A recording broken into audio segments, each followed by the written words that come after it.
Oh, well, got some people here already. Oh, that's good. Looks like my camera's a little low. Let me raise that up just a wee bit. You know, I always got to do these final little adjustments. That's a little better. Okay. No, I wasn't planning on coming on tonight. You know what I was actually going to do? I was actually going to play my guitar. Just spend the night learning some new runs, you know, some new leads, maybe even a new song. But my conscience got the better of me. I can do that later. I thought I'd better come on now while I still can. And as you know, the internet may be up and down. Oh, it's jumping around already. That doesn't surprise me. Busy time of the night. And so I'm just going to be here for a little bit. I thought I should come on. Oh, yes, I've got some Glenfiddich 12 here. That's a scotch. And it's about time of the day for this, I think, right now. 5x5, great. As I just warned, however, the internet may be intermittent. We may get some buffering. We're having stormy weather here, plus it's the busy time of the day where people are driving back and forth from their homes, so they're on their cell phones, taking up that. And the internet connection, as I've often said here at the house, is iffy at best. So I have it on both the Wi-Fi and on the phone internet service. So hopefully, if one cuts out, the other will keep us going. Okay. All right. Well, tonight's not really a time to get into too deep of a subject. You can see I've got a few clarifications up on my board here, but that's not what we're really coming on tonight for. Here's to all of you. Cheers. And in case I get done with this, I have another tumbler here with a little mix in it that I'll partake of if I need to. Okay. So thank you all for coming. I appreciate it. And like I said, I was going to do something else, and my conscience started working on me, and I thought, okay, well, I better do this instead. So anyway, here we are. So what is this about resisting cynicism? And we'll cover that real fast. I don't think this is going to take much time. You know, I was listening to Jackson Hinkle last night. I do that quite a bit. Jackson Hinkle on The Dive. I've recommended him to especially my younger audience, anybody subscribing to me that's, uh, say teens up to, say, mid 30s or something like that. He's a great one because he's so articulate. He's very knowledgeable. He's amazing, really, with all the information he gets. And I do recommend him, even though he loves Putin. I don't love Putin, but I sure have a lot more respect for Putin than I do for anybody in the Western countries, Western nations. So, at any rate, I was listening to him last night just for a few minutes because he was talking about this situation with Putin basically writing a decree, making a decree that any nation that has put a price cap on Russian oil will not get Russian oil. They'll have to get it through a third party, second party, third party, whatever it is, and pay those higher prices, which I think is a good move. It's a good way to go. And along with that statement by Putin, Sergei Lavrov, the Russian foreign minister, basically said that, you know, they're in it for the win there in Ukraine. They realize that they're up against some evil forces that Ukraine represents. This could get me thrown off of here, but oh well. And of course, we've seen the last couple of days where, and we already knew it. Ukraine's already been in the pocket of the New World Order, of the World Economic Forum, and all of that. We know it's the country where a lot of money laundering goes in. A lot of your money's being stolen from you and sent there. We know about the trafficking problem. Read between the lines. We know about the um, creating new illnesses, things like that. We know about that. Uh, all kinds of things that place has been used for. Primarily, of course, to be a thorn in the side of Russia, because the crazy people, as I've often pointed out over here, you know, have a hard on for Russia uh, for lots of reasons, and none of them are good. None of them are legitimate. But at any rate, so Jackson Hinkle was talking about this specific thing about we really need to try to do everything we can to stand in the way of these evil plans of these evil ones. That we have to speak out loud, uh, and we can't give up. And you know, many times, as you all know, who have followed me for any length of time, uh, many on many occasions, I've decided I've really said all I can say. What else is there to do? I'm a small potato and all of that. I think Jackson Hinkle has like 150,000 followers, which is really great. He deserves that and much more. And of course, you know, I like the Redacted, and I like David Knight. I mean, there are just a lot of really good folks out there that are doing a lot of good work. But at any rate, so that kind of hit me to the core last night because Jackson, he's a young man. Of course, I think he's 23, if I'm not mistaken. And he is a great leader already. He knows the score, and he's taken that path, and he's ripping it up. He's really doing a great job. So if you're not following Jackson Hinkle, the dive, I recommend that you do that. He certainly got me going last night, which is kind of the reason why I got the guilty feeling tonight, because you know I try to come on Tuesdays and Thursdays if I can, and and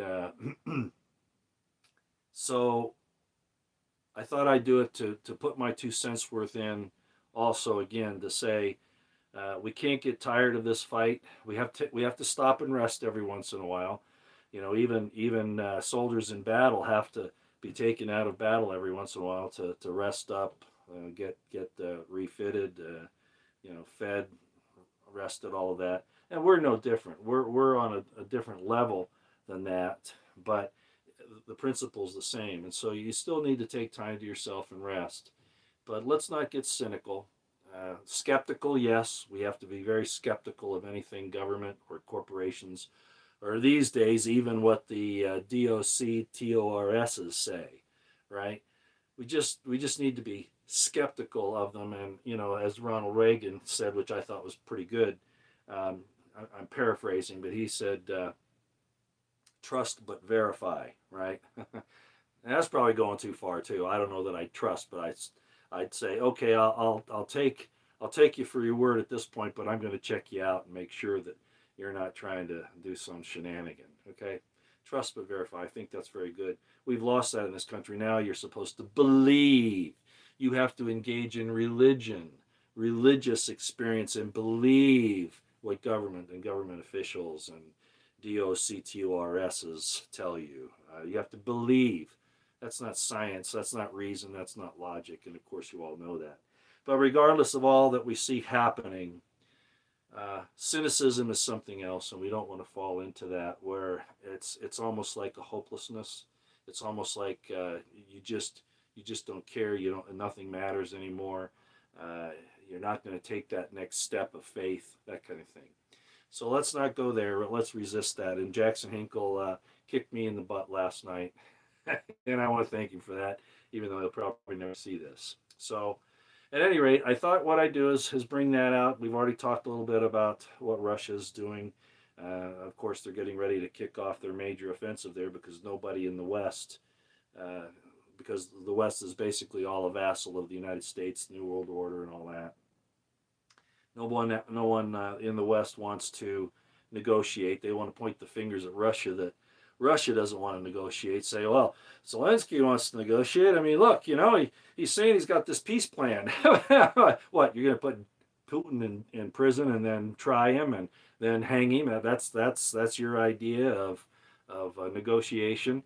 Well, actually, Zelensky deserves more of that than Putin does at this point. But yeah, then we'll go back and forth on that. The point is that you know there are real problems right now, and we're all in a lot of danger.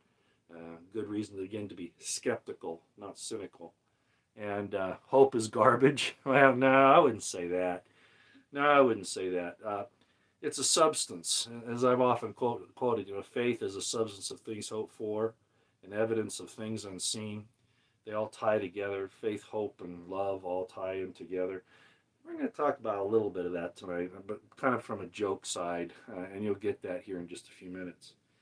So anyway, we've talked about Putin, we've talked about Lavrov, we've talked about, I guess, a good point that that Jackson Hinkle made last night. I didn't hear it on Biden's speech. He had to replay it. There's a speech that Biden gave, and Biden says, "We'll stand with Ukraine as long as it's there." What? You'll stand with the U.S. will stand with Ukraine as long as it's there. That doesn't sound too promising for Ukraine. You know what I mean? Roy, what is your hope? My hope? We don't want to go there. It's pretty. It's simple in one respect, and it's kind of complicated in another. Purify, cleanse, and learn mystic meditation. I do that a lot. I don't. I'm not saying I'm pure. Far from it. Example one right here. Actually, this people say drinking alcohol is a sin. I'm not an Nazarite. I didn't take that vow. Now, is it something that you have to be careful with? Yeah, you can't overindulge. You know, like Isaiah says, you know, you can't wake up in the morning drinking strong drink and stay that way all day. So, yeah, responsibility, understanding. Yes, I know alcohol has its difficulties, but there are lots worse vices. I'll tell you. As long as you, well, when you say your hope is Christ, see, to me that means something entirely different than for you. And those of you who follow me know that my understanding of Christ and what that is, it's not New Age. It's not New Age, but it's the promise that you have to take on that name to yourself, which means what? Okay, so there's some problems there. All right, so I'll just leave that there. Jackson Hinkle was great, and I don't know what his subject matter is going to be tonight, but it's always good. And again, you might want to follow the Redacted with the Morrises, Clayton and Natalie Morris, and there are lots of others. You know, I've suggested lots of different YouTube sites, etc., over the years, and I haven't put aside those other ones that I used to talk about. It's just that these ones that I'm finding now for general consumption, not so much for those who have intelligence backgrounds and all that. These things are really good. Okay, so, and of course David Knight. I always love to mention David Knight. Okay, so the other night I gave this. We'll get off that topic here real quick. Then I'm just going to take questions. Believe it or not, 2023 inverted three. Yeah, I know 3-3. I know 3-2-2. I know. Masonic and all that stuff. I'm very aware of that. We'll just have to watch and see. I mean, there's really not much we can do about it, right? I gave a little class the other night, a little instruction on the idea of flesh and soul and all those things. And I just wanted to say one more time tonight that the flesh is not evil, okay? Regardless of how it's looked at in the scriptures, it was designed. If you remember, you know, it said, you know, God formed, and I went over the word formed the other night, and it had to do with making the flesh for Adam, making his body. And that before the fall that happened, and before the fall, his flesh was parted. This is the allegory. It doesn't mean that this literally happened. I mean, you want to believe that, that's okay with me. It doesn't affect salvation one way or the other, but the point is the timing. The flesh was opened up, and God removed one of his ribs and then closed up his flesh and then created his woman from that, right? And then they were together, and in that condition of the flesh, even prior to the fall. But something did happen at the fall which caused the corruption. We talked about how that might involve some change in the blood or the DNA, whatever it was, who knows. But I wanted to point out once again that flesh has, when you're using the notaricon, and I pointed this out the other day, remember, your body is the temple of your spirit, that whole idea, right? And basically Christianity talks about that as well. And it comes from the Hebrew. It doesn't say, the temple here in Hebrew. It doesn't say that. But the idea is the same. It shows the bait, which is the house, right? Hamikdash, right? It would be, the temple. But this is the house, and the shin and the resh are the idea of fire and consciousness. And all flesh, all life has some amount of consciousness to it. Of course, our genetics, what we are, takes it to the highest level that we're aware of here. So we're on the top of the rung when this happens. But there's proof right there. The flesh is the house of the fire of your consciousness, the fire of your life. Okay, um, it's the house for it while you're here. And I told you the first time it shows up is in Genesis 2:21, right? 13:20, or that whole time period is before the fall. So I just want to mention all that one more time, just so you know. And then I wanted to talk about two words real quick. This is kind of serious, kind of a joke, but I think you'll like it. Um, the word for sun is bane. You remember? I think it was the Dark Knight Returns. The villain in that was Bane. I don't know where they got that name, but Bane means son, and specifically it can mean son of God. Really, can mean son. It's word 1121 in Strong's, and I thought I'd play with these with you a little bit for just a minute because I like to tear the words apart and use the different letters. And the letters that are used for sun are Beit and Nun.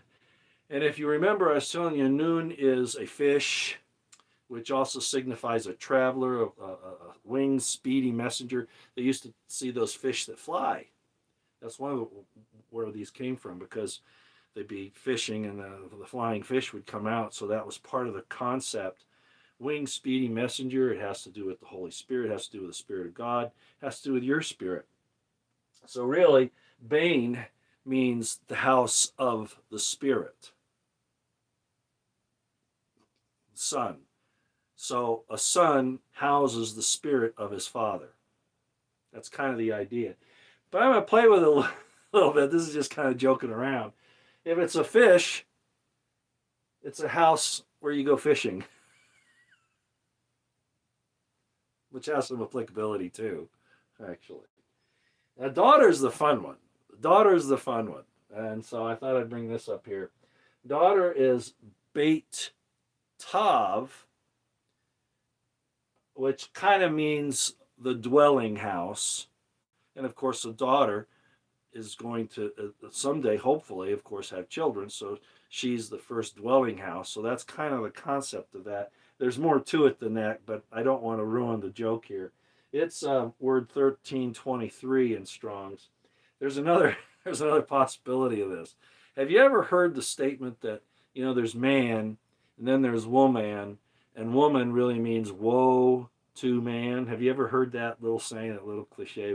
A woman is woe to man. Well, you can almost get that out of the Hebrew word for daughter, bat. It means house, cross, right? The house of the cross is another way to look at it. In other words, it's the house of tribulation. It's the house of trouble. it's it's the it's where trouble and difficulty brews. But that's just because of the cross part, the tribulation part, and that.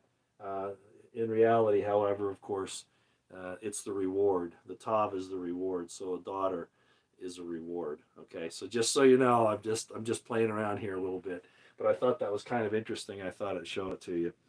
The cross, that a daughter, you know, the cross. I'm going to put you on a cross. The woe to man kind of thing. All right, and like I said, that's just a joke. Really, it's about the reward. The daughter is a reward. Okay.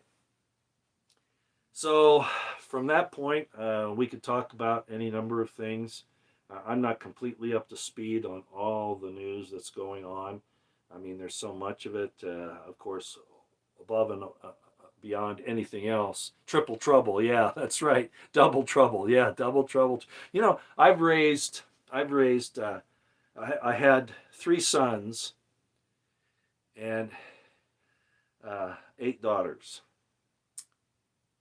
And I'll admit that it's a lot easier to raise sons than it is to raise daughters. Well, daughters are sweet and wonderful, daddy's girl and all that, until they reach 12 or 13. And then it's like, oh my gosh, for the next 5, 6, sometimes 10 years. Yeah, I had eight daughters and 3 sons. So I've talked about this before. If you need to, go to my playlist and look under my polygamy series there. You'll kind of see if you don't already know that. And then if you don't like it, that's another thing I'll have to tell you. Well, it's been a really rough ride on that here lately. I've told a lot of people about my website, and they go there and they see me talking about that particular subject. And you know what? That's really crazy. And I'll say this here, and I shouldn't, but I will. You can talk about the marriage relationships of the ancients, and that God even told certain people to marry other additional women. It's even I talked about Hosea. I've shown you all this. I taught David. That God gave David Saul's wives and all that stuff. So there's some arguments about that, but it's not that God was just putting up with their traditions. That's not it. He actually sanctioned that, and of course Jesus was born through that line. If you believe in Jesus in the typical way, he came through that line, so he never said anything bad about those guys, right? As a matter of fact, quite the opposite. Abraham was the father of the faithful, and he said he took upon himself the seed of Abraham. Well, it's interesting how in those days that was respected closer to the source, and all the things that were happening in that place called I'll just say it, Sodom and Gomorrah. That was the bad stuff, right? And that's not talking about relations between men and women, okay? Just so you know, that's not what that's about. A lot of people try to say it was, licentiousness. No, no, no. It was the other deal that brings to mind. But at any rate, that was the situation then. Now it's just reversed. People hate the idea of the Abrahamic form of marriage. Okay, I mean, if you want to be a monogamist, I mean, that's my preference right at the moment too. Actually, Poland will. I don't. Yeah, we'll get into that in a minute. I don't think Poland has invaded yet. I don't. I don't think. I think. I don't think that's quite happening. I've heard rumors of that. I've heard some discussions, but I haven't actually seen evidence. Russia has said that they know that there are foreign NATO or NATO people there in Ukraine. But as far as Polish units, I'm not sure about that. I'm still waiting to see where this goes. If that's the case, we're real close to all-out war. Okay. Anyway, so the situation today is exactly the opposite. I'm denigrated. I'm looked on as some kind of trash heap, and all of those. What can I say here? How can I say that? The ones that like it up the butt, they're exonerated, they're extolled, they're worshipped, they're encouraged, they're given opportunities, special privileges, and we're not permitted to say that our man-woman relationships are really where it's at. That's considered hate speech. Mother, father, you know how that goes. How have we turned? And I was talking with some Mormon ladies the other day. One of them, I'll just tell you. One of them was not married, and I don't know this for a fact, but I think she probably had a temple marriage. She'd probably been a good little goody two shoe Mormon, got married in the temple card and all that. And you're supposed to be getting married for time and eternity when you go. And I'm not making fun of you Mormons, just you're hypocrites. So many of you are hypocrites. I just can't stand it. And this is one example. So she was not married, right? So I noticed that, and she told me, I'm divorced. I've been divorced for whatever it was, 10 years or whatever it was. And, there's that thing where you're not supposed to, marry a divorced woman, but that's not exactly how it works. It's just that there are parameters there, and I'm not going to get into the details on that because, Jesus was supposedly the one who said if a man divorces a wife, he causes her to commit adultery, and he who marries her commits adultery too. Well, that's not quite an exact situation at all, but that's another story. I don't want to get there. The point is that she was free to marry again. Okay, that's the idea. And she was kind of nice, blonde, blue-eyed, nice lady. And so I thought it was worth talking to her. And I gave her some information, not about this stuff, but just one of my films. No, it's not porn. One of the films I made, I gave her a DVD of it and my card. And anyway, everything seemed fine. I came back the next day, and her business partner was there, and I got castigated. I mean, the subject of polygamy came up right away, and this Mormon lady saying, "Yeah, it's ruined us. We've got to stay away from that. It's ruined the Mormon Church. Da, da, da, da, da," and talking bad about it. And you know what I said?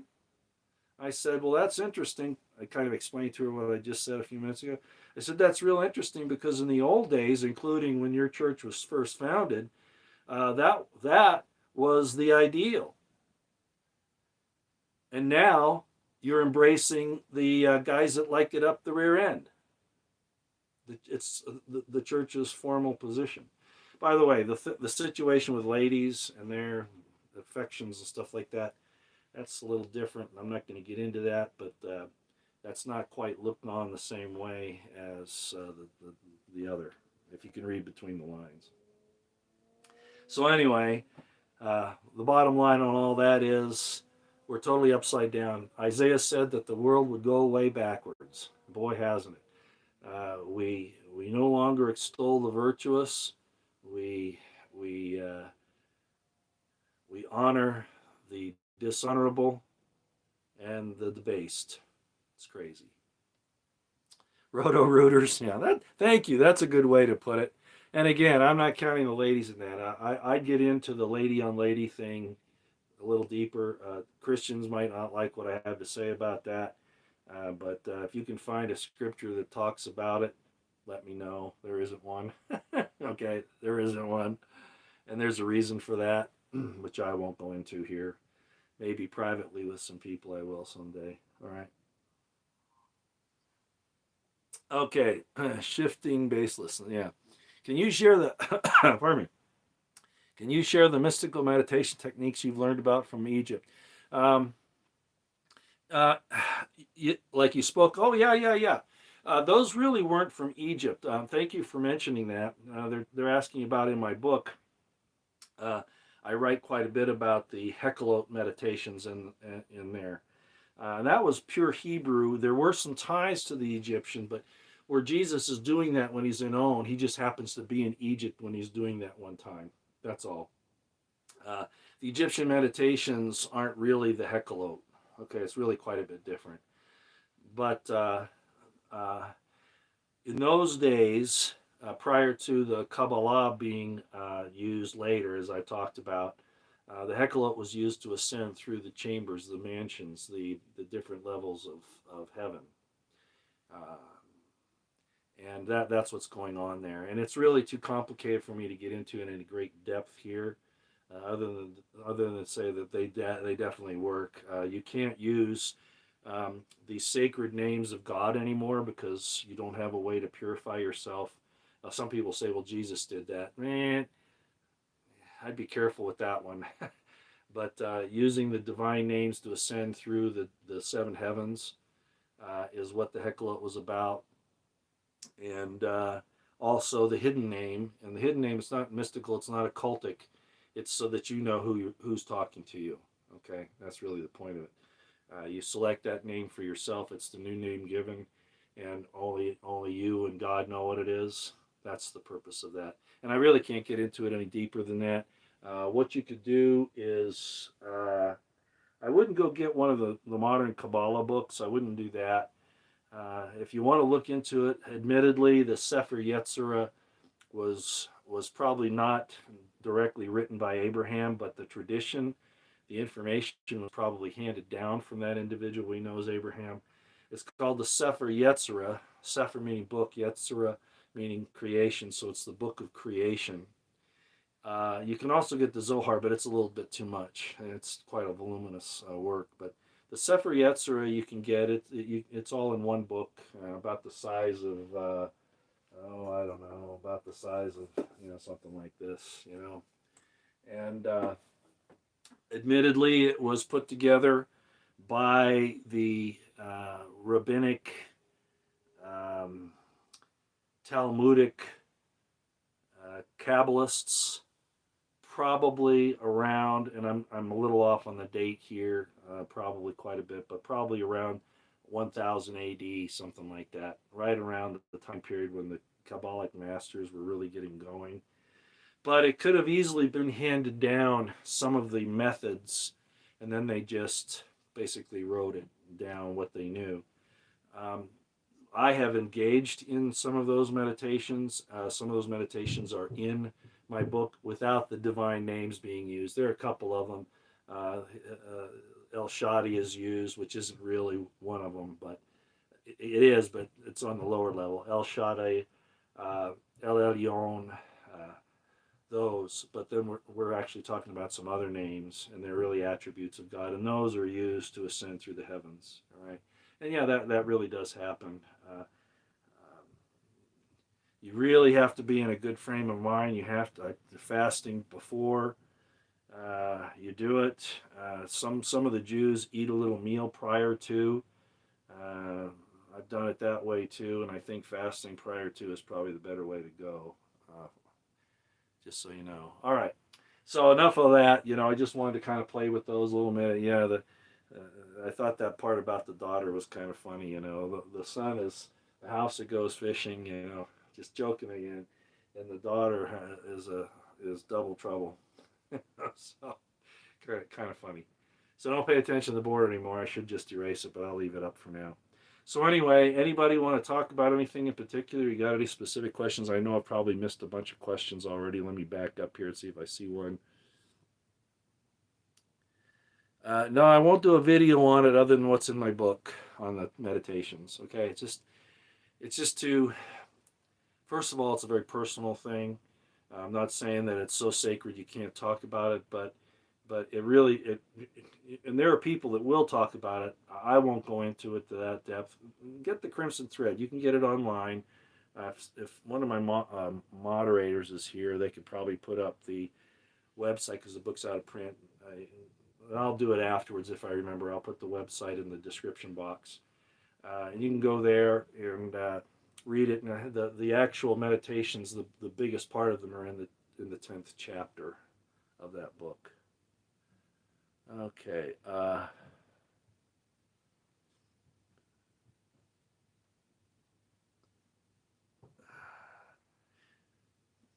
Yeah, Rod Scout. I don't want to spend a lot of time on that, but of course, that's talking about Jesus. What he says here is when he comes back, meaning Jesus, he'll have eyes like that of flames of fire and a name written that nobody knows but himself, and out of his mouth comes a sword. Remember, you are joint heir with Christ. That is, people don't understand this. When that talks like that, that's the blueprint. That's the name that you then only you and God know. So you actually give it to yourself. And in some temple ceremonies and some actually all Masonic ceremonies, you're given a new name. But the thing is somebody else has given it to you. That's just to show you that that's what you do. So you come up with a new name for yourself is really how it works. That's why nobody else knows it but you and God. And then if you have, that's all I'll say about it, okay? The Kabbalah was written by King Solomon? No. Kabbalah didn't show up until the late 1st century. There were some dabblings in it earlier, around the beginning of the 1st century. But prior to that, it was Hekelo. So no, Solomon didn't really do it. All of that stuff about Solomon being involved in Kabbalah is not the Kabbalah that I'm talking about. Okay, that's stuff that the Black Kabbalists have come forth with by and large, and saying that because Solomon had some things where he knew the names of demons and stuff like that, and all that's. If you read Aleister Crowley, that's where you'll get a lot of that Black Kabbalah stuff. That's not what I do. My Kabbalah, you've seen me do it in front of you, looking into the Hebrew words, breaking them down by methods of Notar Khan, Tamura, Thashrak, or Gematria. What that means is Notar Khan is dividing the word up, getting the actual meaning of the letters, and figuring out how that impacts the meaning of the word that's put together. The Tamura Thashrak is rearranging the words. Gematria is like, it's not numerology, but it's finding words with the same number or you'll have the numbers that add up to something that you can use to coordinate or correspond with something else. Okay, so uh, the stuff that Aleister Crowley did was black. All right, I don't go near that stuff. Babylonian Talmud, yeah, Babylonian Talmud, along with the basically the rabbinic, um, yeah, mystical Kabbalah of that time, and I don't go there. Okay, I just don't do that. To use the pentagram, hell no. Now, pentagram isn't really bad. I don't know if you know the history of that. A lot of things that ended up in Satanism, for lack of a better term, is actually God stuff that the evil ones just abscond with. They steal it and then they use it and they twist it and they use it for their own purposes. The rainbow, for instance, a good example of what's happening to that now. Okay, so the pentagram it doesn't really have evil. It's like the the symbol for. I gotta be careful how I say this. Uh, the symbol that was used in the country in Germany in the 1930s and 40s. That symbol, okay, you know what I'm talking about there. The swash, that's actually not a bad symbol either. It was absconded and used for that purpose, but it really isn't an evil thing. And a lot of the evil things that you think are evil really aren't. They've just been misused.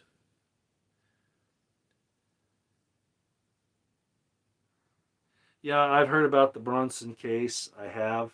Um, there are a lot of things like that. I don't know all the details on it. Um, I actually talked to a friend of mine about it some time ago. Uh, let's just say that it's just like I said before. You know, you try to pull out of the system, and I'm not. Again, I don't know all the details of that. I should, but you try to pull out of the system or to stand as a free individual, and the government doesn't like that. Look what they're doing to the Amish, just as an example.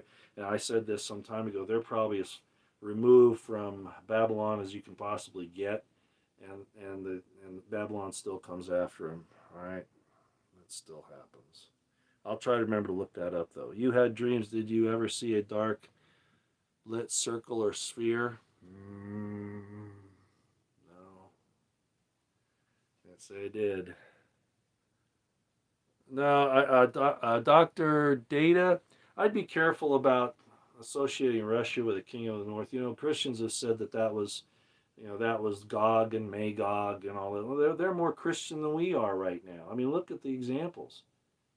I mean, the Russians are standing up. They even say they're standing up against the debauchery of the East. And I'm not going to name what those are. You should know, but I've mentioned kind of along some lines tonight.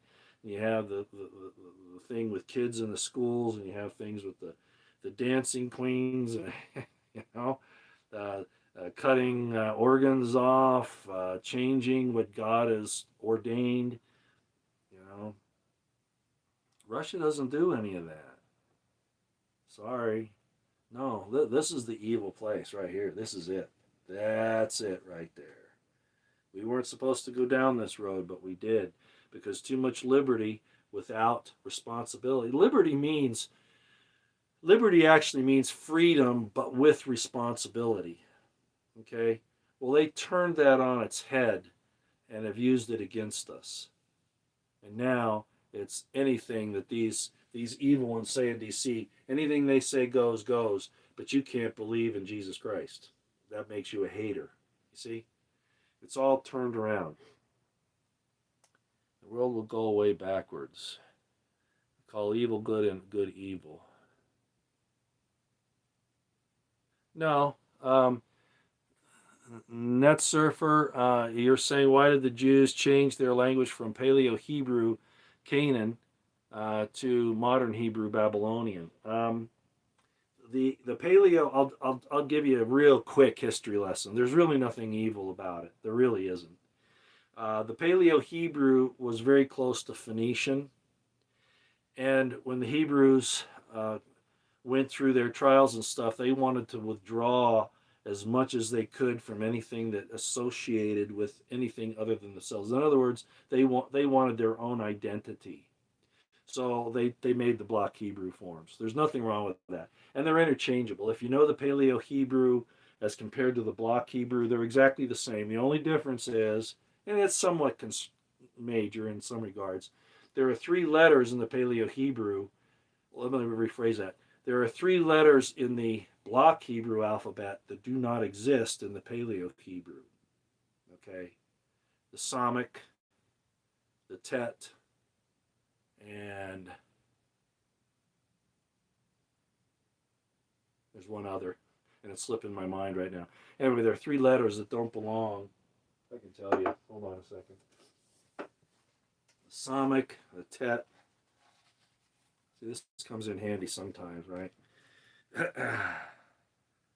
Yeah, the Zane, the Zan. So those three letters did not exist. Other letters were used in their place, and you'll see that happen even in the modern Hebrew, where they'll switch those around a little bit sometimes, like Samic for Shin is an example. Zan for Zadeh, stuff like that. That does happen, okay? And it's because of the changes. But it's really the same language, just different symbols. It's not a big deal. It really isn't, okay?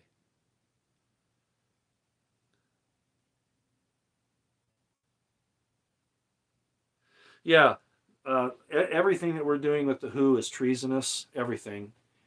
But what do you expect from, I mean, what do you expect from these people? They're evil to the core. There's nothing holding them back now. Even if you believe in the scriptures, even Isaiah says, they'll do these things in secret, thinking God doesn't see them, or that He's not going to punish them. Whether you believe God's going to do it or the people are going to do it doesn't matter. The point is they're not going to get away with it forever. And that's another thing that Jackson Hinkle was pointing to, that we're going to have to stop them. Yeah, because if we don't, it's going to be the end of humanity, of mankind. I prefer the name mankind myself. By the way, you know what human means? There's man and there's human. Human just means lower man, the fallen man. Did you know that? The U sound, the human.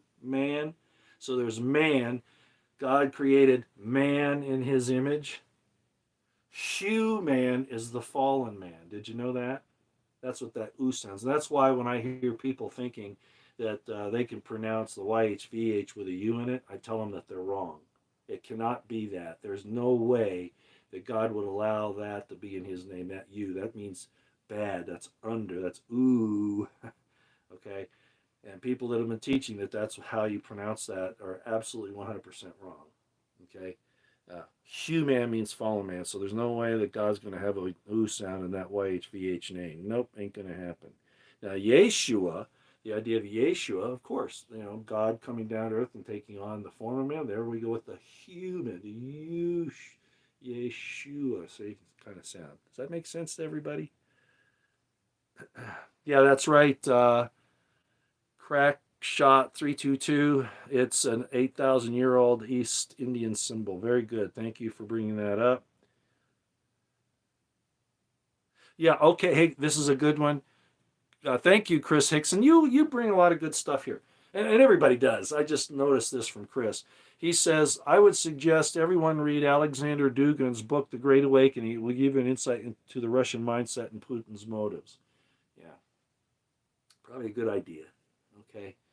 But Putin's the number one enemy of Putin really is not the United States itself, but the fact that they're trying to destroy Russia. Remember, I said that they want to the people here want to balkanize us, but they really want to balkanize Russia, and you should be hearing that in their discussions, even on the mainstream news, right? They want to tear Russia apart and then loot it like they have so many other countries. That's really what this is about, partially, a good portion of it. The WEF, like I mentioned here earlier, the WEF allied with these evil ones here. And now Zelensky is saying he's allied with the WF. He always was, actually, against Putin and Russia. That should tell you everything you need to know about what's happening in the world today.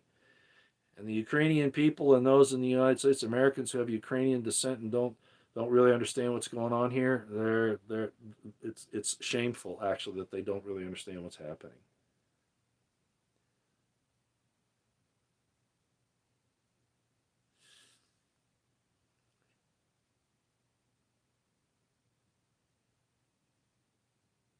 That's true. Eternal extrapolations. Jews is it's not really modern. It did show up around the time of the Council of Yavna and a little earlier. It did show up, but usually it was Judeans. You're right, or Udaites. So you're not wrong, but the term Jews, yeah. If you read my book, you'll know that the modern day Jews that claim to be Jews really aren't. They're the same people that Jesus was talking about. Yeah, okay. There are some problems there. I don't care what the DNA says. Yeah, that's right, Sandy Aaron. My book talks about Jesus being the firstborn of twins, and there's a lot of type and shadow in the scriptures about that. And that's why this term begotten that Dr. Michael Heiser talked about and showed that, I'm right on this, at least as far as the two of us are concerned. The word begotten is actually a garbling of a Greek word. It doesn't mean begotten, meaning the only one, the only begotten, the only one that was ever born um, or conceived. It means the chosen one. It means the unique one, the one that really followed what they were supposed to do. That's really what it means.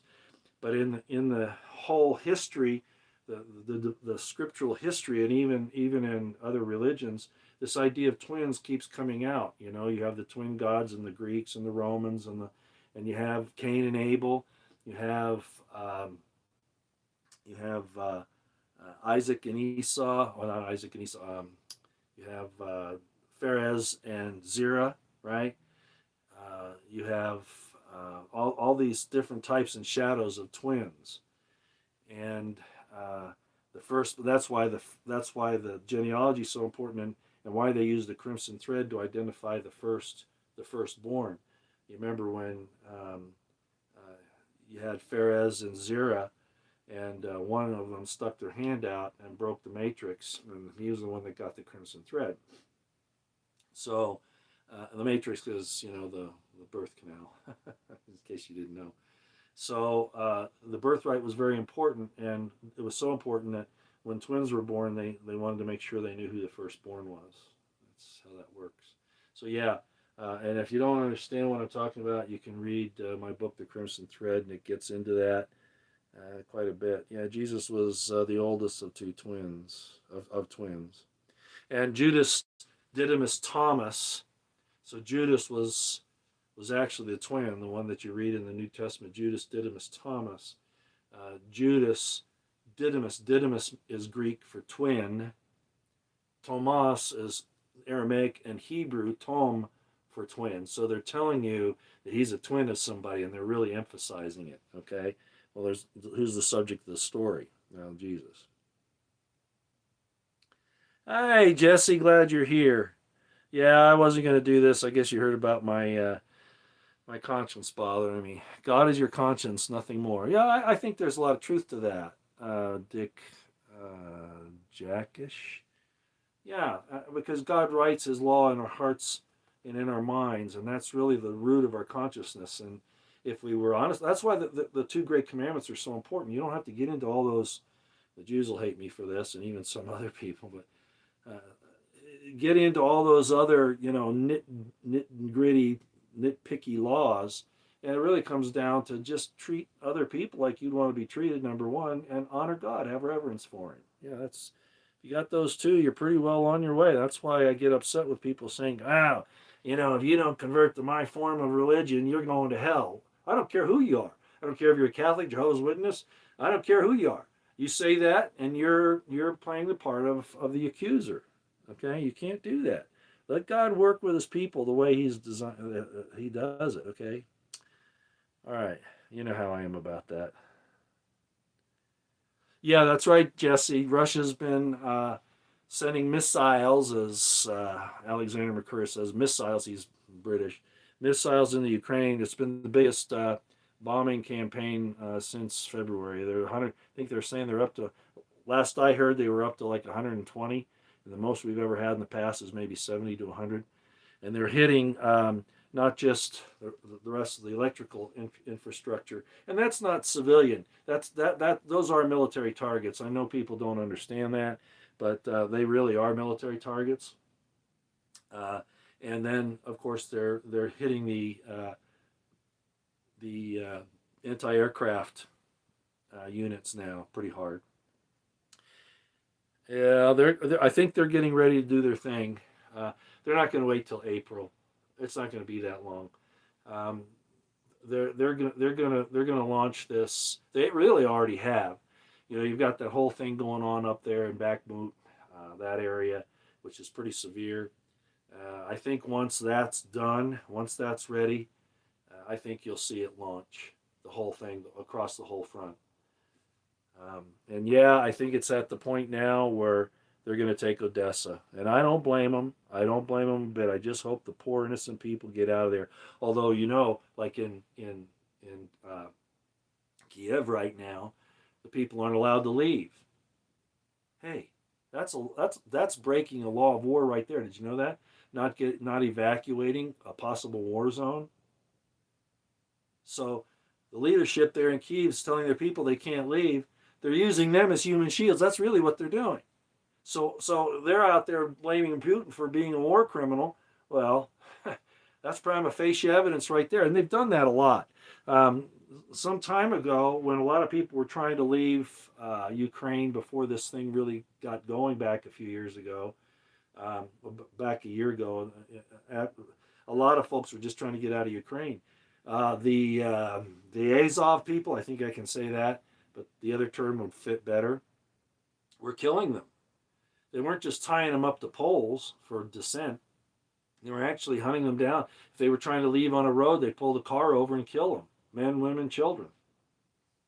Nobody says anything about that, or the bombing of the Donbass by the Western Ukrainians out of Kyiv. They don't. Nobody says anything about that. I'm talking about the government. Oh yeah, Enlil and Enki. Yeah, Jesse, you sure know a lot of stuff. Yeah, you do. Okay, Manassas and Ephraim. Yeah, and of course, I very strongly suggest that Jesus was actually an Ephraimite, the real Jesus. That's in my book. Has to go back with the blessing on Judah, saying that the scepter would not depart from Judah or lawgiver between his feet until Shiloh comes. Donald Smyogs. Just want to say a little, let you know I'm here. I wanted to say I think you're one of the best. Oh, you're very kind. Well, I was lackluster. I was a damn good cop. That's why they didn't want me to stay one.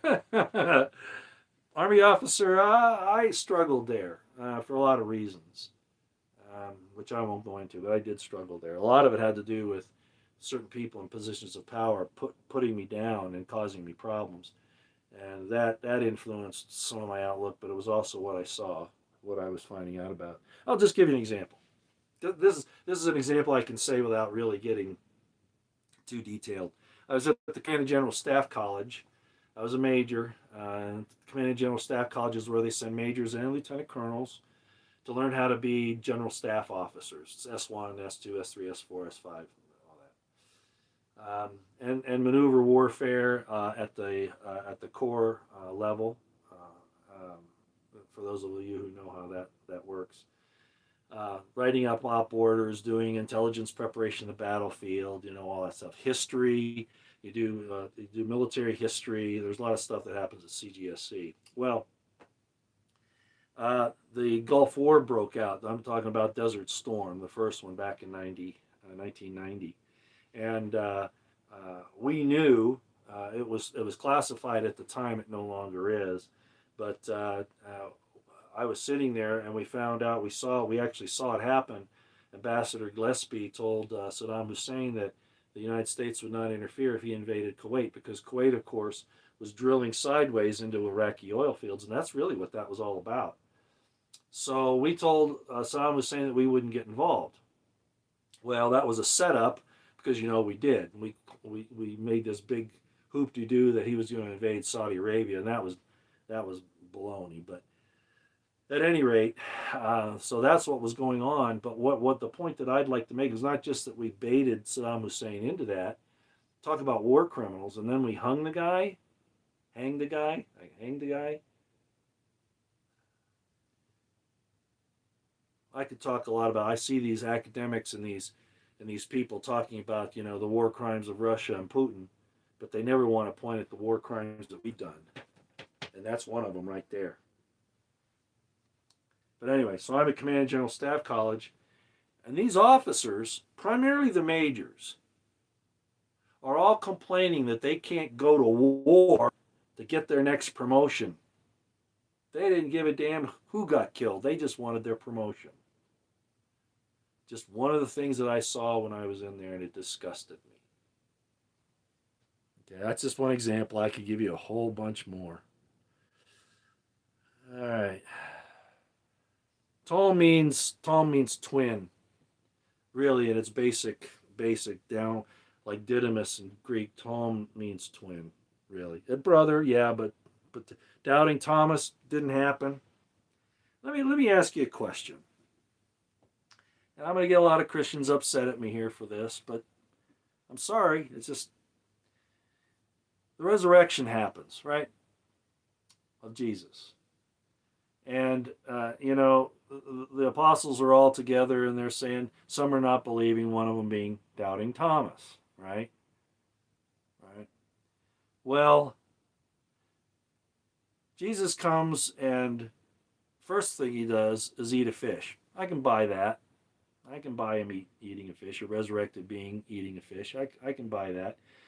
There were people who say that he wouldn't do that because that's death, and God or a resurrected being won't consume something that's dead. That's a good point, and I could argue that way too. Because there's no death in heaven, right? That kind of an idea. So why is he eating a fish? But I could buy the fact that he's eating a fish. I can buy that. But then he goes over to doubting Thomas and he says, "Here, put your hand in these nail holes in my hand. And here, give me your hand and thrust your hand into the wound in my side." Oh, you really believe that story?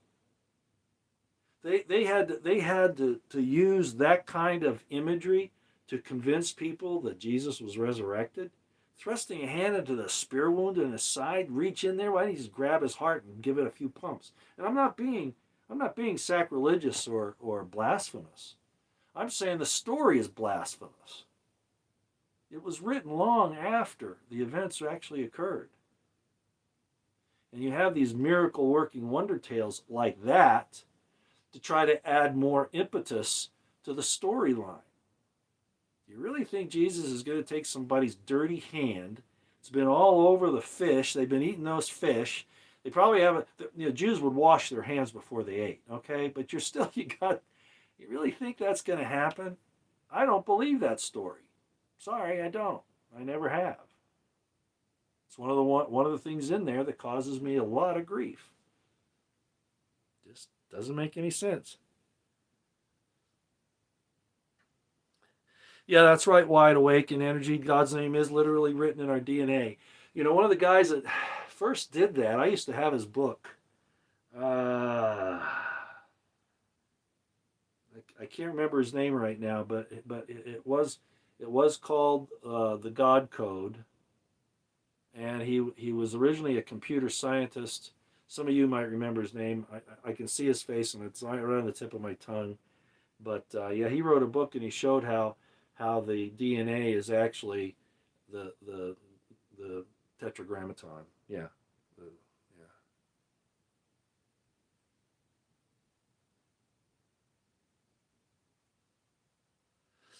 Poland is already fighting on the front. I've heard that. I'm still waiting for confirmation. I don't. It's very possible, but some of the sources that I use have not verified that Polish units are there. I'm not saying Polish soldiers aren't, but Polish units, Polish armor, that I haven't seen that in my sources yet. Not saying it isn't true. I'm just waiting to find out. Liza Jean, thanks for being here. Thank you so much.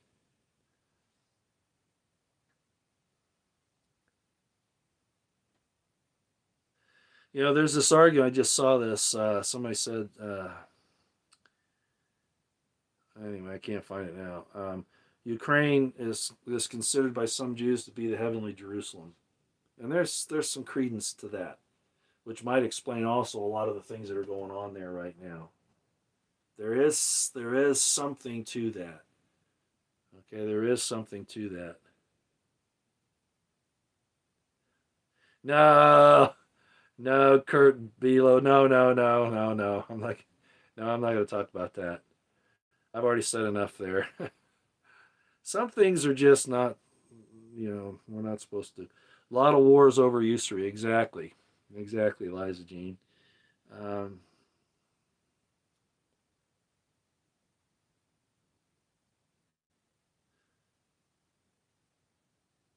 no, it wasn't two Thomases. No, it wasn't two Thomases. Thomas was named Thomas, Judas Didymus Thomas. Uh, Look in my book. Some of the repetition of names in the New Testament is deliberate garbling confusion. Okay, but that Judas Didymus Thomas, and it even talks about it somewhat. And I don't give, I don't lay down in front of the Gnostic Gospels, the Nag Hammadi. I don't do that. But there is some information there that kind of, because that's very close to the source, a lot of information that gives us what's going on. And then there's Barabbas, right? They let Barabbas go and crucified Jesus. Well, what does Barabbas mean? Barabbas, it means son of our father. His brother. It's probably Judas Damas, who was a that's you even see that in the New Testament to some extent, but certainly in some of the historical documents, Josephus in particular, um, he, uh, he was one of the Sicarii, the assassins, the fighters against Rome. Barabbas, Judah. Yeah,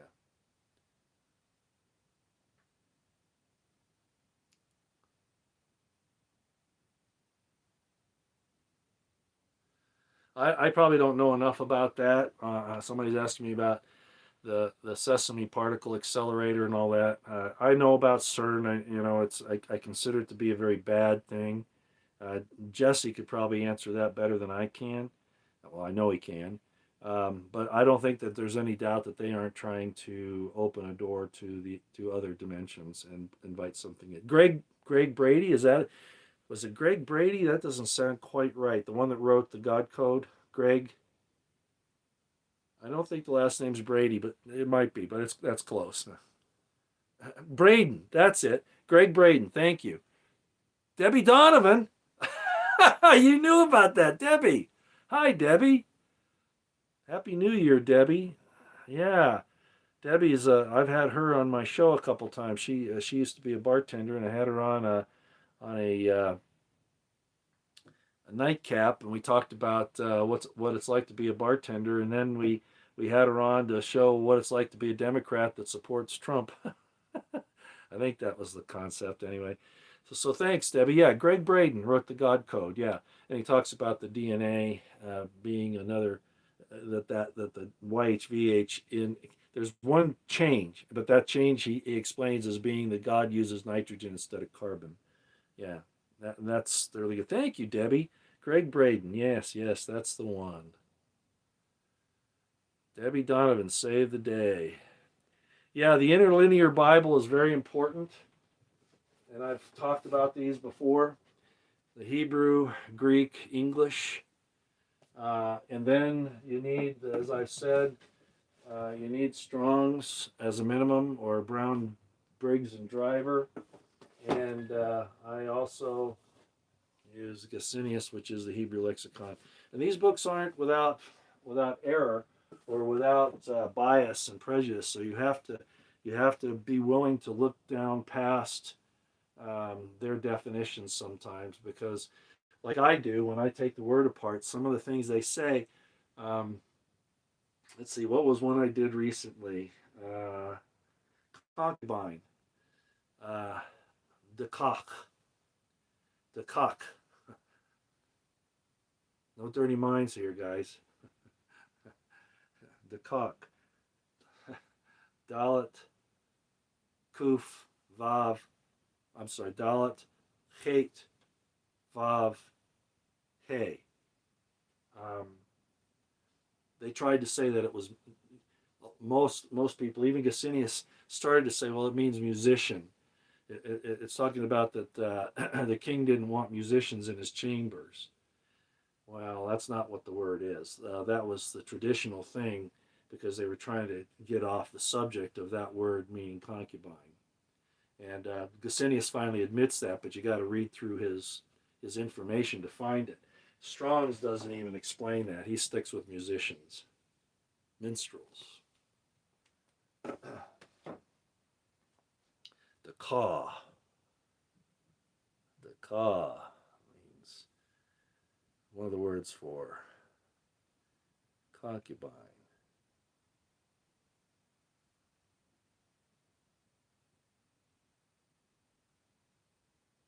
Oh yeah, thanks, Jesse. Yes, the whole thing with the Anunnaki, it definitely has applicability.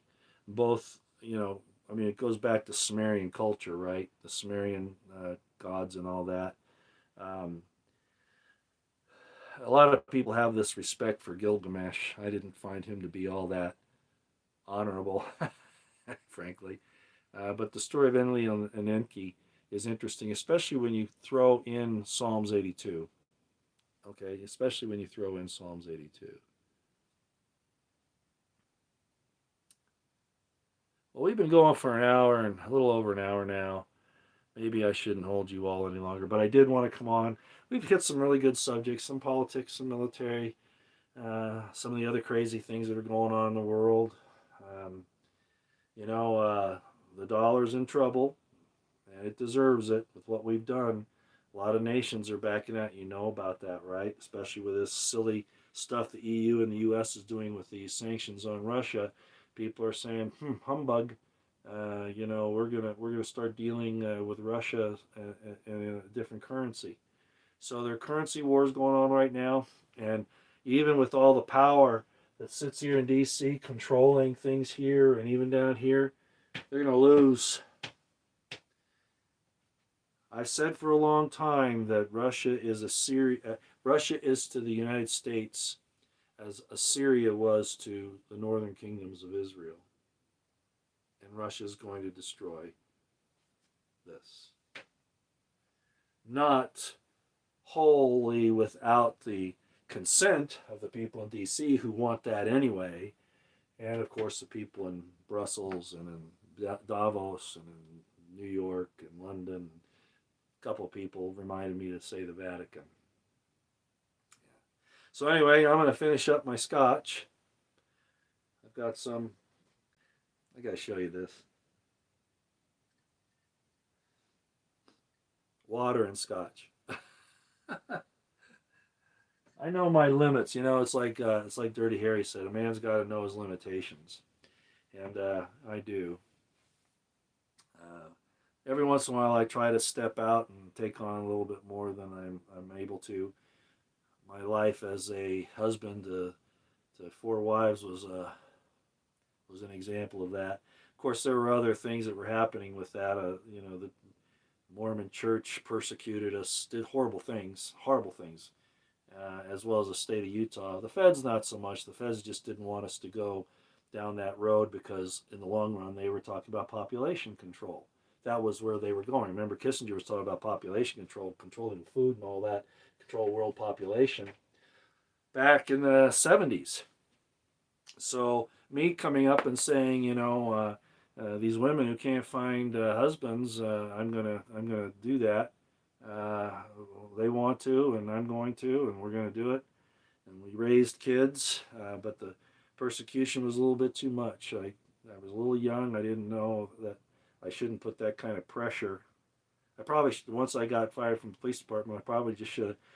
The army invited me back in anyway. They didn't care about that, so I should have just gone back in the army at the time and just not fought it.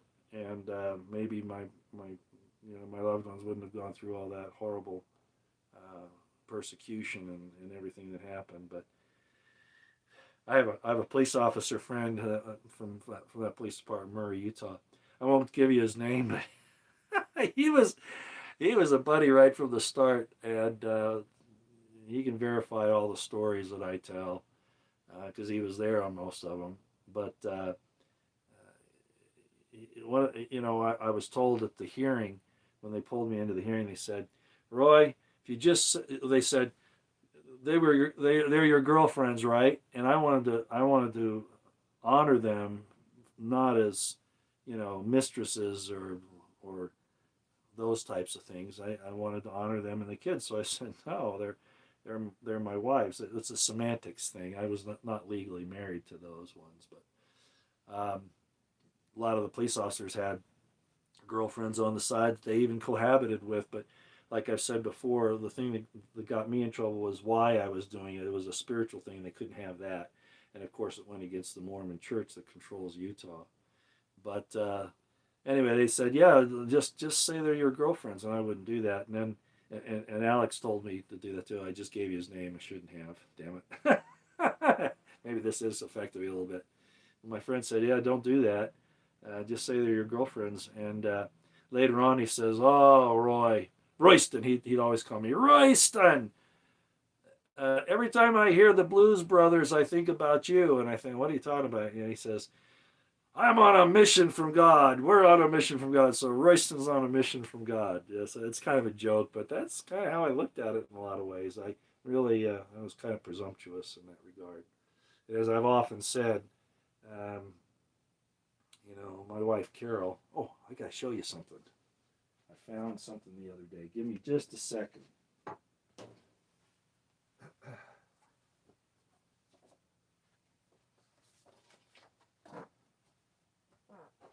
I showed you a picture of her the other day. Of course, Carol died in 2008. She was my fourth wife. This is us at my high school reunion. That would have been let's see, yeah, this was the 30-year reunion, and that's her right there with me. Okay, loyal, beautiful, smart. I think she's the smartest woman I've ever known. Right there. She's the only one that stuck it out with me. All the others left. They couldn't handle the persecution. I understand that. I don't hold it against them. They waded in those waters. Waded, WADED, as long as they could, and they were getting pressure from the churches, the families, they were being spat on literally when they go to the mall, things like that, and a lot of really bad stuff. Other bad stuff happened, which I won't go into. But at any rate, so yeah, that's my Carol, and because of her, yeah, one-on-one sounds good to me.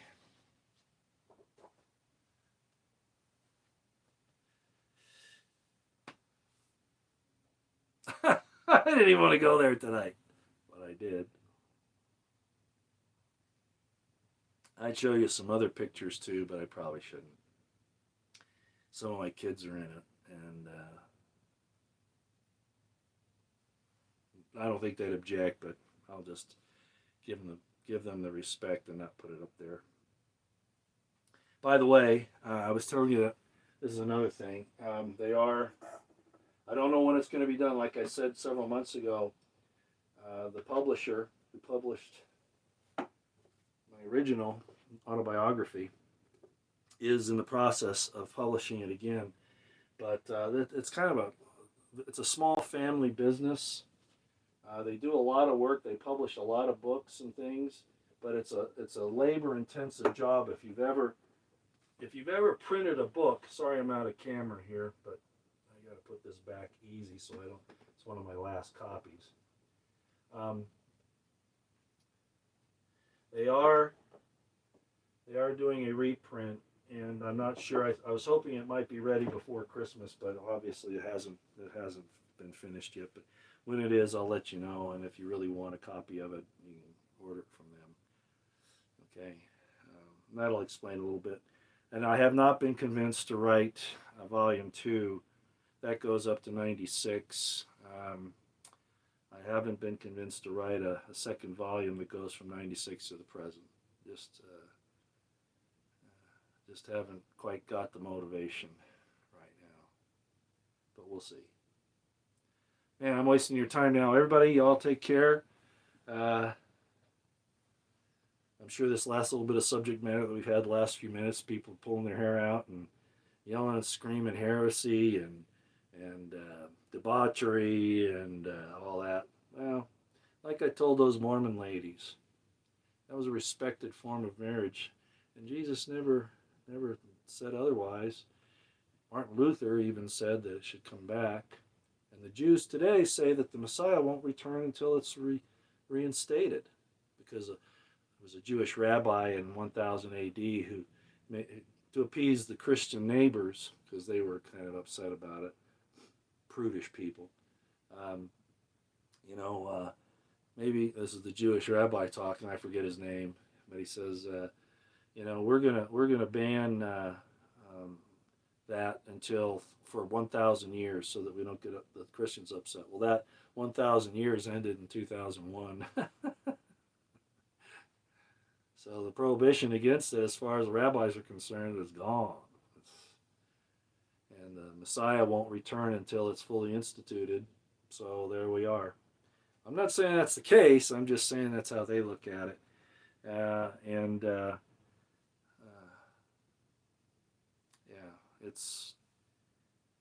It's looked down upon now, and let's see, what did somebody on here call it? The Roto-Rooters.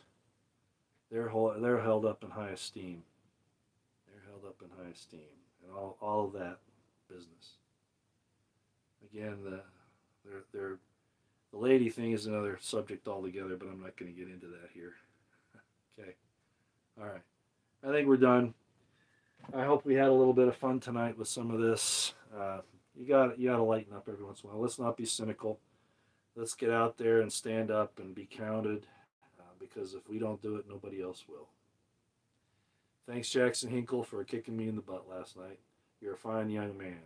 Hope I get to meet you one day out here.